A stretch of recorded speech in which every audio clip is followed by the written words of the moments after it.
Hi everyone, welcome to this new Blender tutorial. Today we'll be getting some inspiration from nature. And these tiny little creatures are called radiolaria, and we find them all around the globe in our oceans.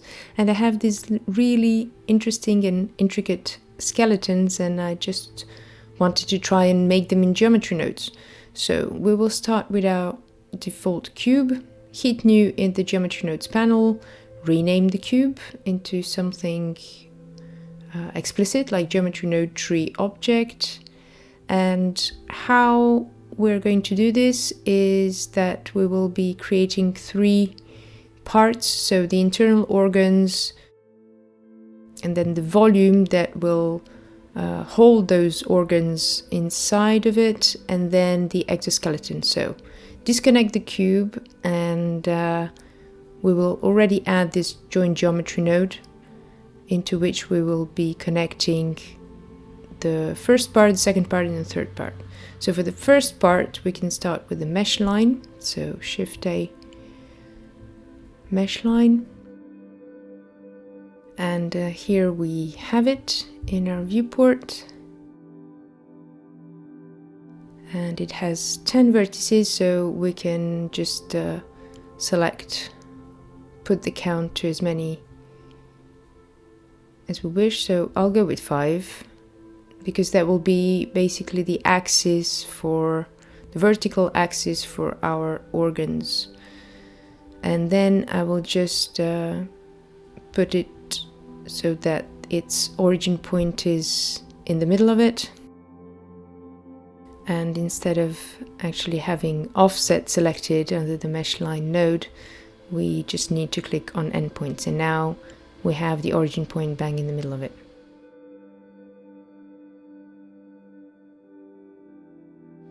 So next, we want to give it some geometry, so put something on those points that we created.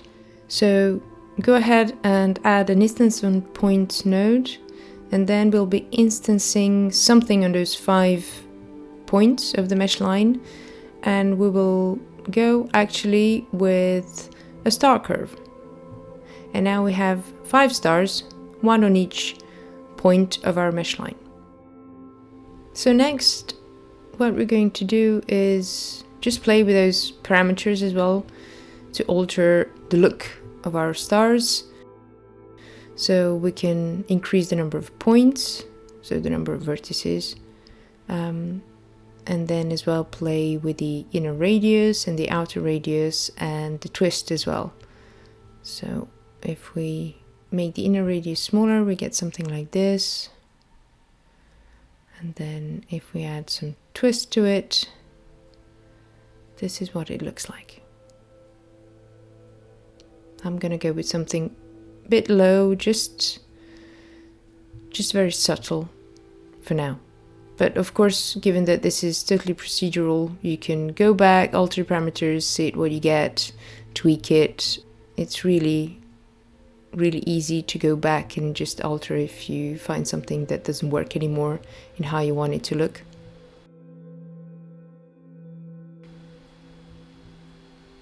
So let's go for something like 7. It's a lucky number. So now we can do Shift A, and we're going to add another node, which is called curve to mesh. So because we want to transform this into a mesh so we can actually see it, at the moment it hasn't got any geometry as such. And as you can see, if we click on random, nothing shows up. There's no object there. It's just a curve. So we need to give it a profile so that we can actually see it. And what we can do is just add the same parameters of the star and tap it into the profile curve. And we get something like this weird cactus, which is actually quite cool in itself. So next, we're going to be playing with the scale of our cactus. So for that, add a gradient texture and connect FAC to scale instead of color, and switch it from linear to spherical. And now we have one big fat cactus. So given that it's a gradient texture, we want to kind of expand it on the z-axis, and we want to be able to control it. So add a map range node, and then we will be playing with the values, for example, the min, max as well, and to find something that kind of works for us. So if you start playing with those values, you can see that you can increase on top and bottom of our big fat cactus in the middle. There are tiny little ones that actually start emerging. So find something that works for you here. This is really about how you really want it to look. Something like this is quite fun.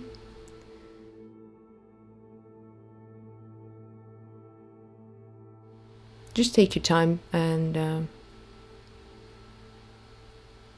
find something that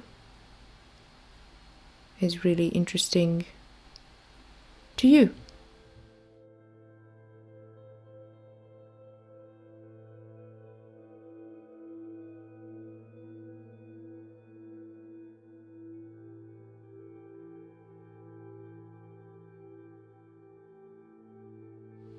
I kind of like when they all intersect and when the tiny ones are swallowed by bigger ones, because that means when we start instancing on those points other geometry, as you can see, the ones straight above and below the big one in the middle are now getting swallowed.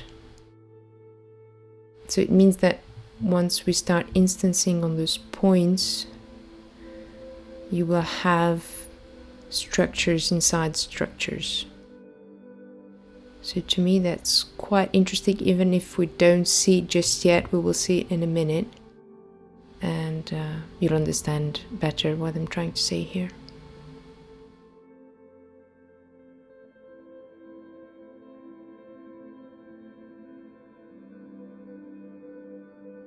So let's go with minus 0.310.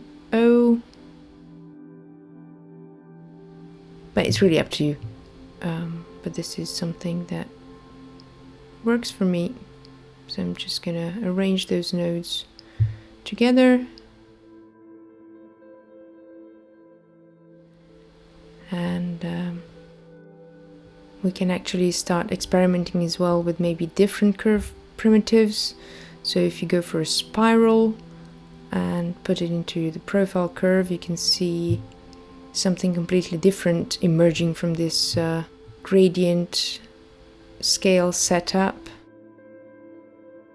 And you can really now play with different profiles you can give to your curve. It's quite fun. You can as well keyframe stuff. I mean, everything can be keyframed, so you just need to hold your mouse above it and then press I and it'll keyframe it for you, and then you can set up things in motion and make some crazy rotations, etc.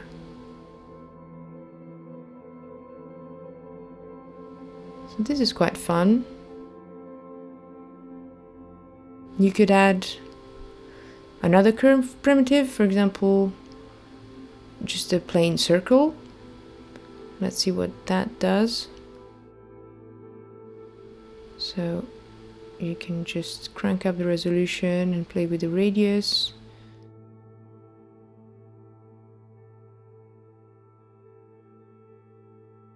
But actually I'm really gonna go with the star, because I find it quite fun as well that it's the same curve that we instance on and that is instanced upon. Or you can just put another star node with completely different settings as well, so to make it a bit more crazy as well.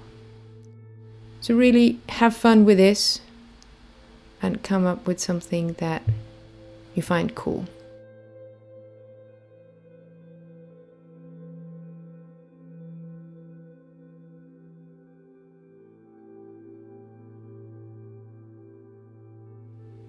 So this is what we have right now.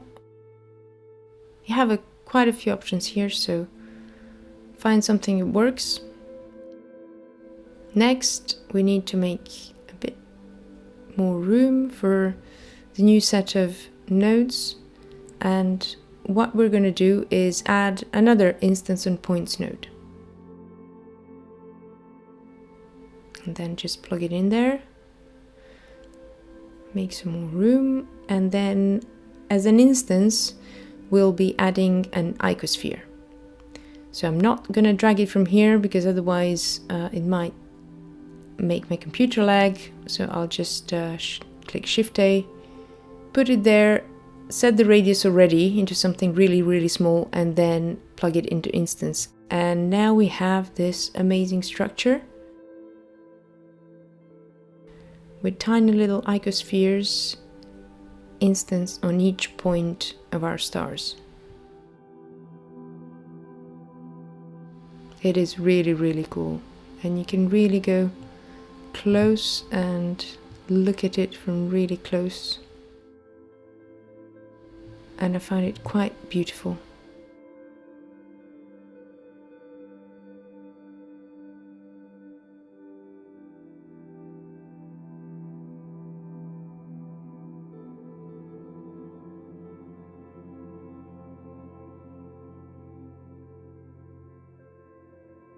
We can set up our rendering engine, so I go with cycles, but really it's up to you.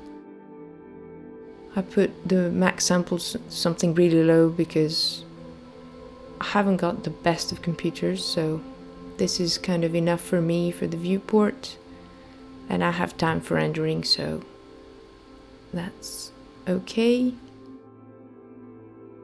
Can set up the background color to pitch black so we can see it better. And now we have this intricate intersections of icospheres instanced on star curves.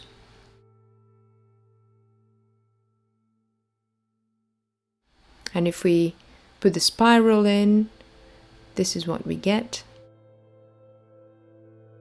And then if we go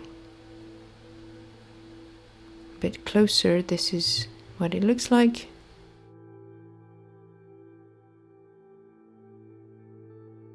And if we go with the curved circle, we have something different. So yeah, you can really have fun with this and see what works for you and what's the look you prefer.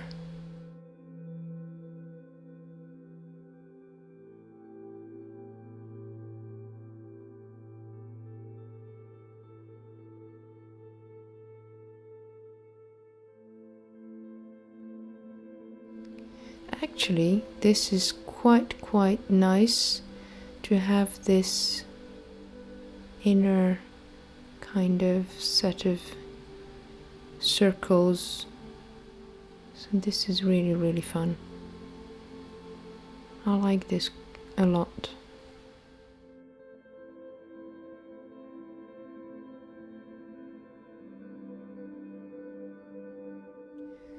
So what's next? Well, we just need to put this set material node, and then it's there, it's already set up when we switch to shading.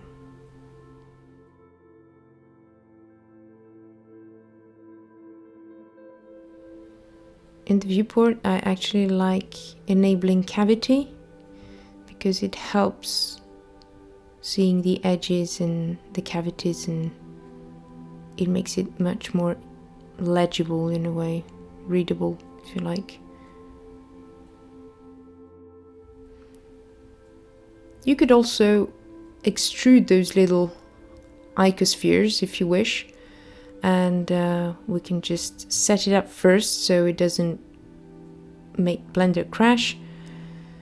So here we go. If you set the offset scale to something really small, like 0.1 or 0.01, you can get something like this, and it's really nice, and it adds complexity to the whole structures, which is already very complex, but it just adds this extra little touch, and already it really looks much better.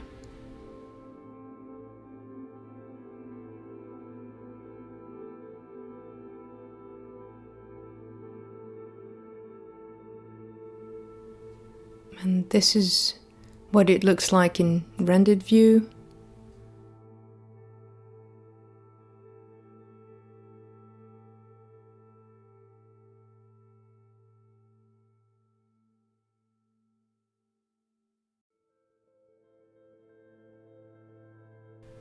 So this is what we have so far.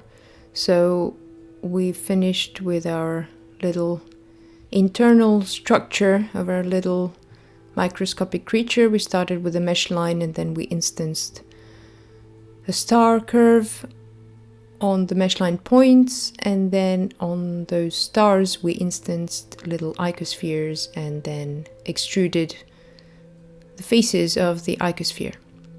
So let's rearrange these nodes so that we make room for everything else that will be coming. So we can just put them a bit nearer.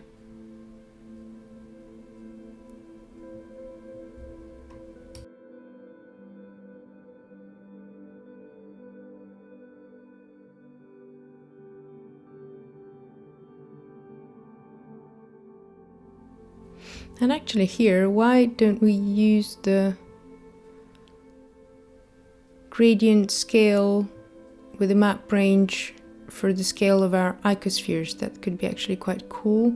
It doesn't change much. Actually, it all depends how deep or how zoomed in you want to look into the structure. But just for the sake of the exercise, I'll just think I'll leave it plugged in.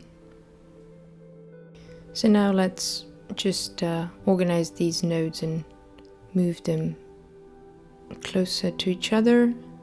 And the join geometry and group output, we'll put them a bit below because we'll be connecting the other two parts that we'll be making now. So this we can frame it with hitting Ctrl J and then F2 to rename it.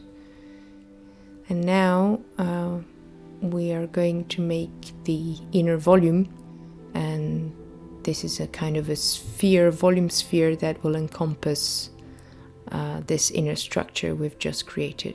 This part is going to be very, very simple. So first we need a sphere to give the shape to our volume. And if we connect it, we'd get something like this. We can see it appears in the middle. We just need to make it a bit bigger so that it encompasses everything. So let's put something like 5. But depending on your other structure, it might be bigger or smaller for you. We will be shading this volume, so we can already put a set material node for that as well. And then between these two nodes we just need to convert this sphere to volume. So you can search for mesh to volume and then plug it between these two nodes, and then you can play with the density. And if we look in rendered view, this is what we get. So we see that our structure has, our volume structure has these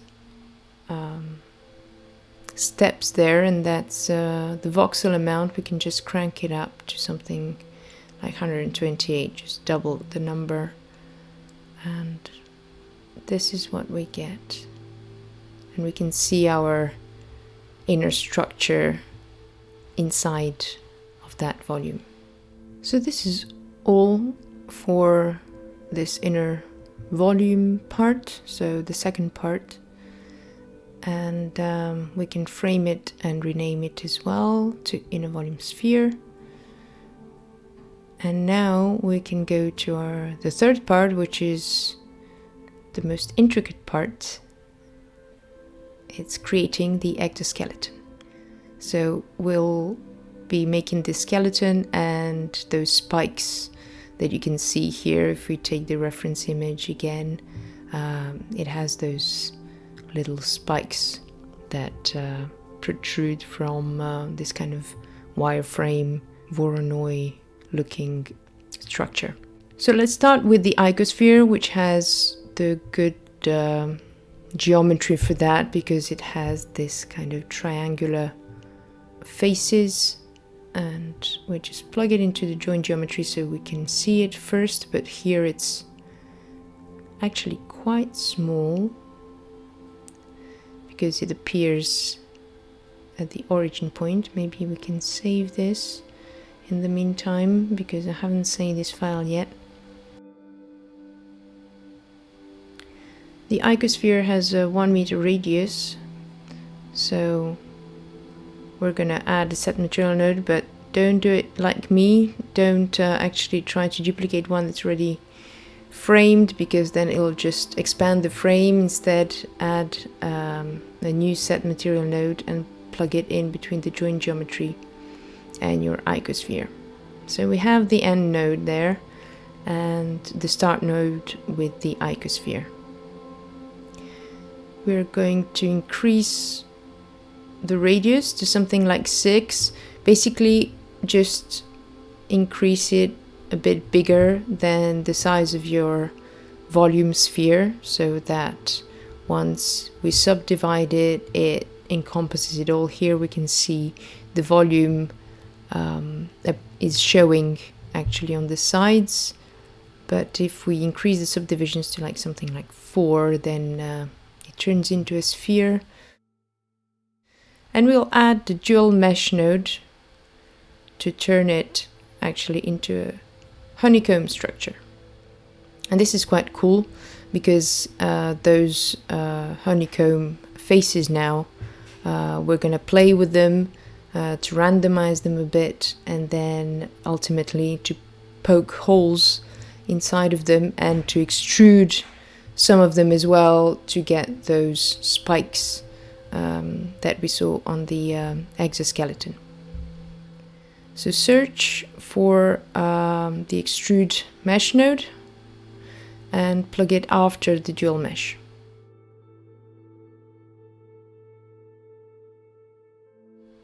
And you can see if you play with the offset scale, it either extrudes inwards or outwards. So we are actually going to put it to 0, because all we want is to extrude, and then in a second part we will then scale them or extrude them even more. So let's select all this and make some room for extra nodes.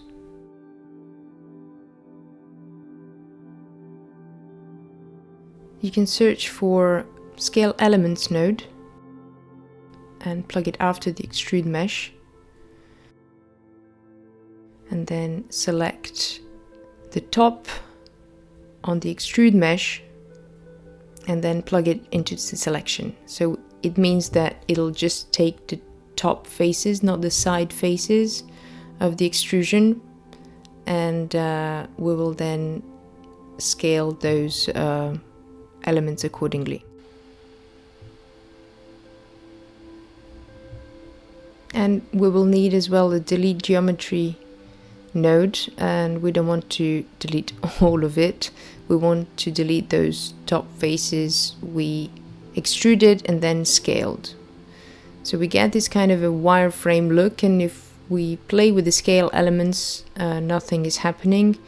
And the reason for this is that the nodes come with default settings when you create them, when you add them into the geometry nodes and plug them in. So you need always to make sure that you have the right parameter selected. And for instance, here is the delete geometry node. You have to put face instead of points, and now you have this proper wireframe mesh. And when you play with the scale in the scale elements node, you can see that now it is working.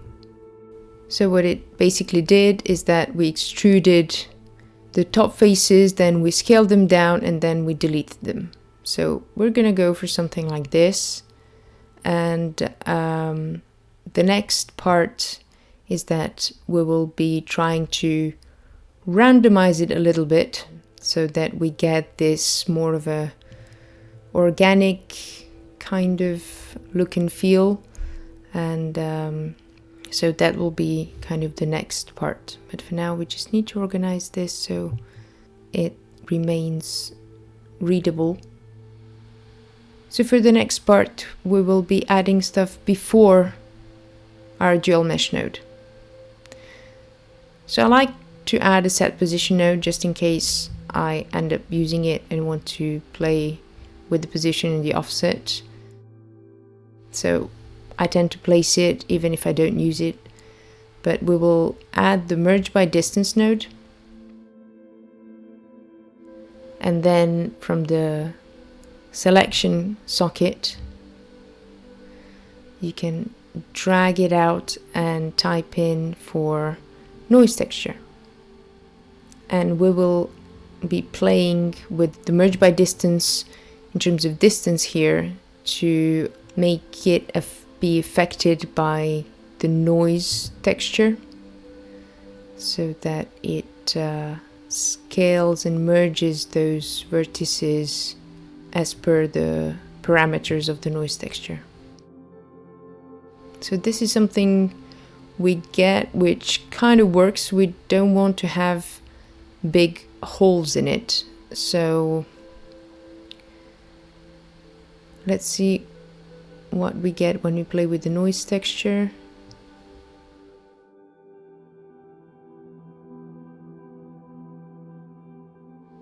You can put the roughness to 0.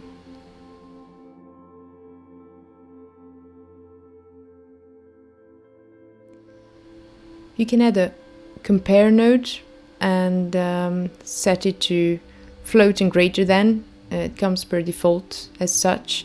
And then as the B value, you can put it to 0.5 and then just play with the noise texture. And this method of creating this kind of organic mesh comes from a brilliant Blender user called Nengo, and he has a great YouTube channel. So please check it out and check out his creations because they're really great, and it's a great source of inspiration. I'll be putting his link down in description. So here we can just play around with the texture and see what we get.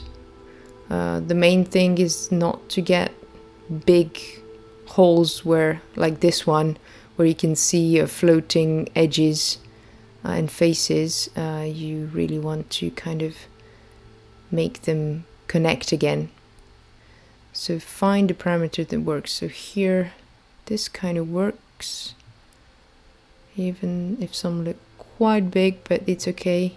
We don't have any floating faces on their own. Now we can make some extra room as well.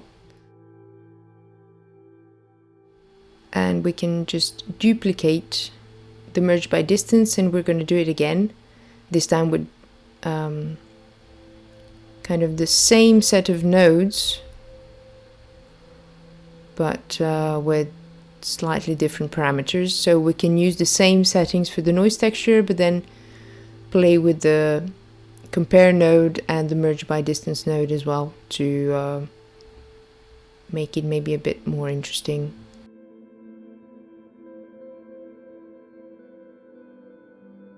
So this looks quite nice.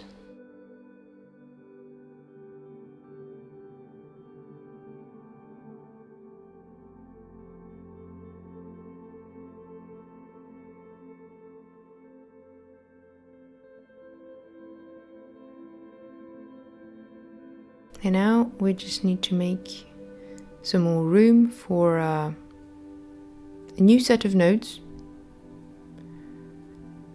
And we just need to move this a little bit like this. So what we're going to do is add a triangulate node, and what this will do is that it will add connections, so it will triangulate the mesh we had so far, and then we'll just duplicate and insert another dual mesh node after the triangulate node, and now we have this quite cool connection that adds a bit more complexity to the whole structure.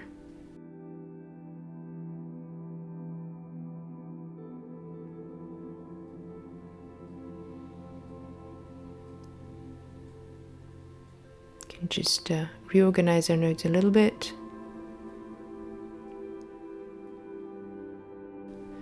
So we have a bit more room to finalize our cool exoskeleton. Now we'll be trying to make those spikes that we saw on the reference images. So how do we do that?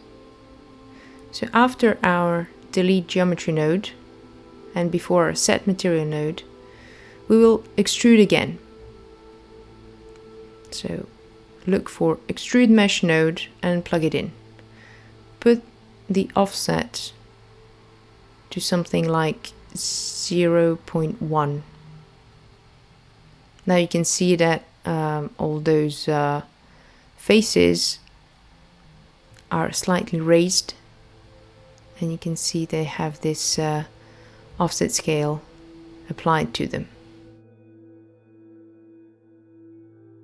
So we can duplicate the extrude mesh again, and what we'll be doing is again we'll be extruding the top faces, not the side ones, but just the top ones. And then we will be playing on the offset scale so that we randomize the ones we want extruded. So you can just click on the offset scale socket, drag it, you get the dashed noodle, and then you search for random value and just drop it in. So let's put something like 3 as a maximum and leave the minimum at 0. And now we can see that all the top faces are extruded randomly between those two values. But we actually only want some of them to be extruded and not all of them. And for that, we can add the compare node and put it to greater than or equal, and then set the value that it's slightly lower to the maximum, so something like 2.9. And now we can see that only the faces with a random value between 2.9 and 3 are actually extruded. And then you can play with the seed and find something that works for you.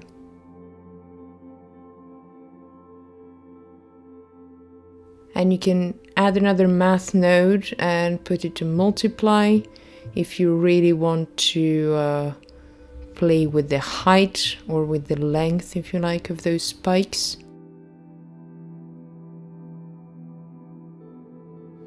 So you can, for example, multiply it by 4.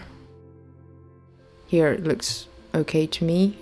And now we can just scale those elements, so those faces we extruded, and scale just the top face of those extruded faces and set it to something like 0.1 or 0.1, so we have those really pointy spikes. And now as we can see, we still have those angular holes, and what we really want now is to make them rounder, so we get to that organic shape. So the easiest way to do this is to add a subdivision surface node, really drop it at the very end and crank up the level. I think level 2 or even 3 works well.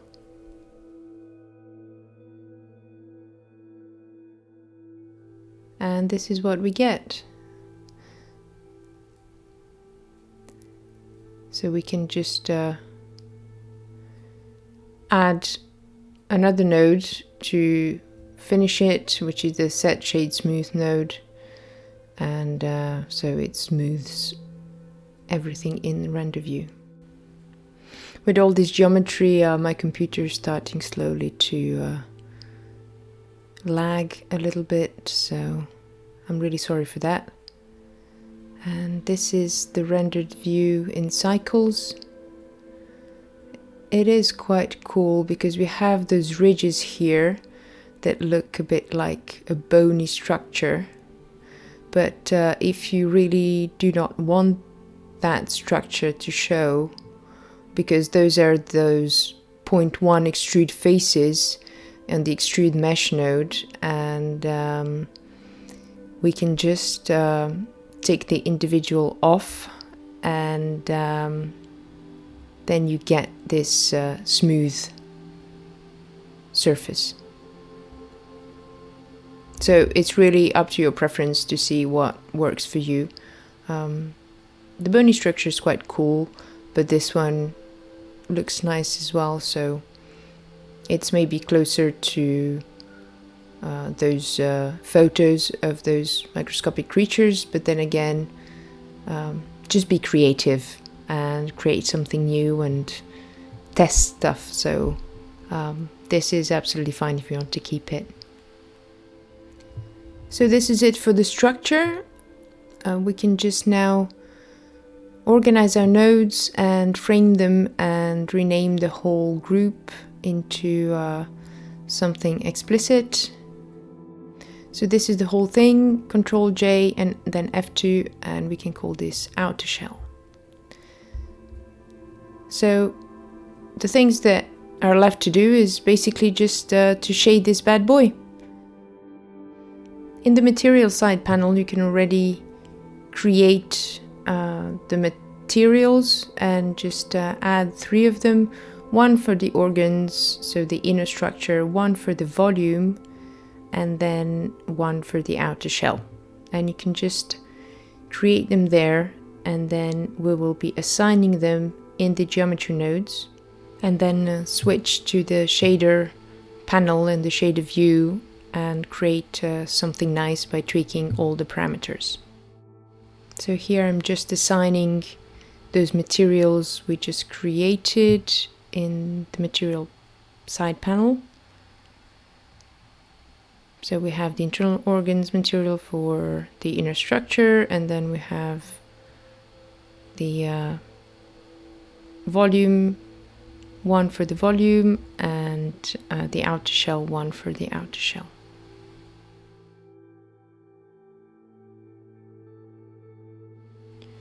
So I'm just going to disconnect, given that I'll be switching to rendered view, keeping the rendered view, and then working on the shaders, because it is much easier for my computer to deal with all the data. So let's do this one first for the outer shell. So we can make it a bit more interesting by mixing different shaders.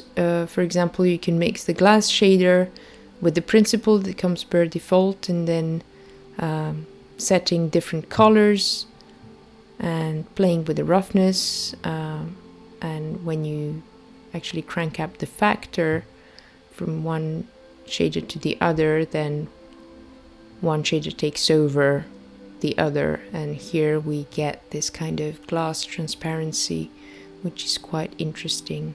And then we can play with the roughness in the glass shader, for example, to get something that is quite interesting. The structure is still quite uniform, so we can add some displacement and then play with it by adding some texture to it. So from the height socket, you can look for the Voronoi texture, and then you can play with that texture by clicking Ctrl T with the node wrangler enabled to have the texture coordinate and mapping, and then switching the texture coordinate to object instead of UV, and then go back to the Voronoi texture and maybe set it to something like smooth F1 to have those rounded kind of transitions between the dips and the little hills. And then you can as well add a color ramp there to give it a bit more extra control. So this part is really the artistic part. You just find something and play with all those parameters to find something that you find interesting and you like the way it looks. It doesn't have to look like the reference picture.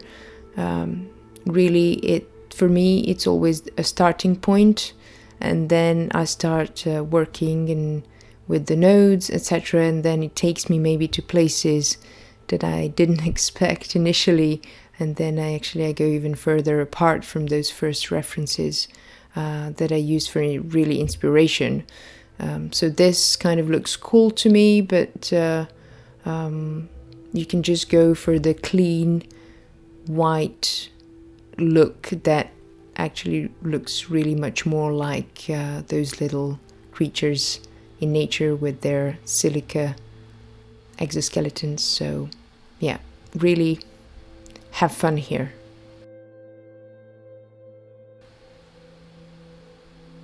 I might give it a bit of a greenish color because it's the color of nature, right?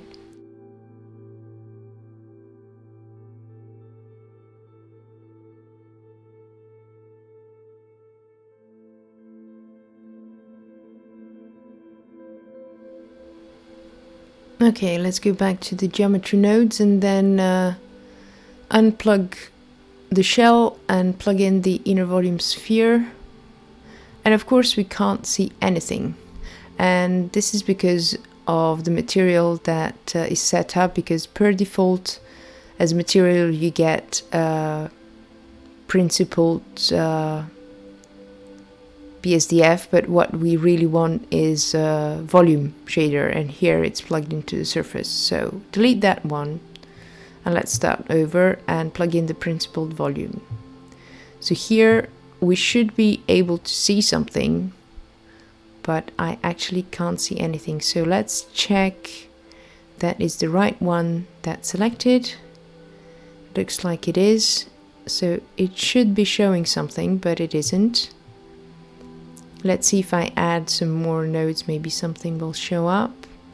So I like always starting with the color ramp, because that kind of will give me some control over the noise and all the textures that will be coming then beforehand. But still I can't see anything, which is kind of annoying. Let's see, I might just actually restart and come back to it. So there, now we can see it here, and in the shader view, let's see if we can see something. Well, we can see the whole volume now, which is better than before, but we still can't see the colors.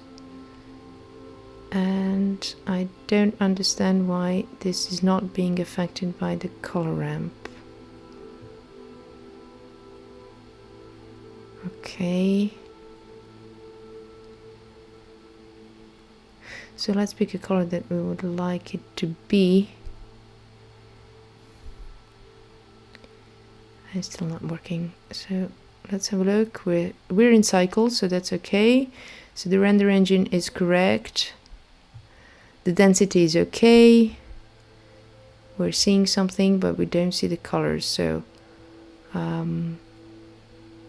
the right thing is set up. So let's go back to the geometry nodes and see if there's a problem there. Yes, there is. So there is no selection here. If we select inner volume now, we can see our volume shader. Perfect. And sorry for this, but this sometimes happens. So now we can really tweak the colors and add some more interesting shades and hues to our volume sphere. So if you do the Control T again with the Node Wrangler, you get the image texture mapping and texture coordinate. I'll be swapping the image texture for a different kind of texture. So you can press Shift S to switch, and I'll go for a Voronoi texture and plug the distance instead of color into my color ramp. And now when I scale, we can't see anything, but this is because we have UV instead of object. So if we plug object in the texture coordinate, now we can see that the Voronoi texture is poking holes in our volume. So this is quite cool. You can put the black to totally transparent color. Can play with the density. We don't want it too thick either, so that we can still see our structure that is inside of it. Something like this looks quite cool. We just want a hint that there is something in there. We don't want it too pronounced either. And now I'll just plug everything back in, because I'll be going with the standard white BSDF for the inner structure, but you can add an emission shader if you wish to make it glow, etc. But I'll just go for this for now. So this is our little creature. And if you want to animate any kind of parameter, you can by hovering your mouse over it and tapping I, and then altering it and tapping I again on a different frame in the timeline. But if you want to animate the whole thing, for example, make it spin, etc., you can just add a transform node at the very end after the join geometry node, and then, for example, play with the rotation values. And so you have the whole thing rotating together.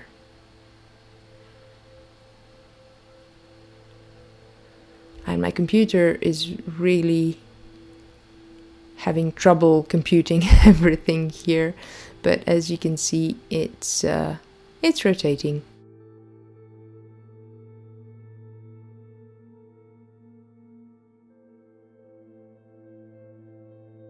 And for the Voronoi background, here are the shader nodes that you can just screenshot if you wish.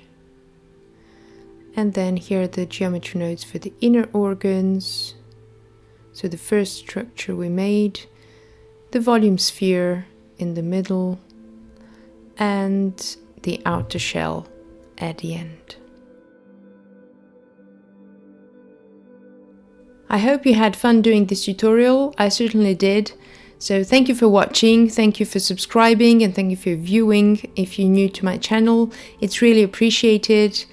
If you have any questions, don't hesitate to write it down and post it in the comment section, and I'll do my best to reply. And in the meantime, have fun with Blender, and take care.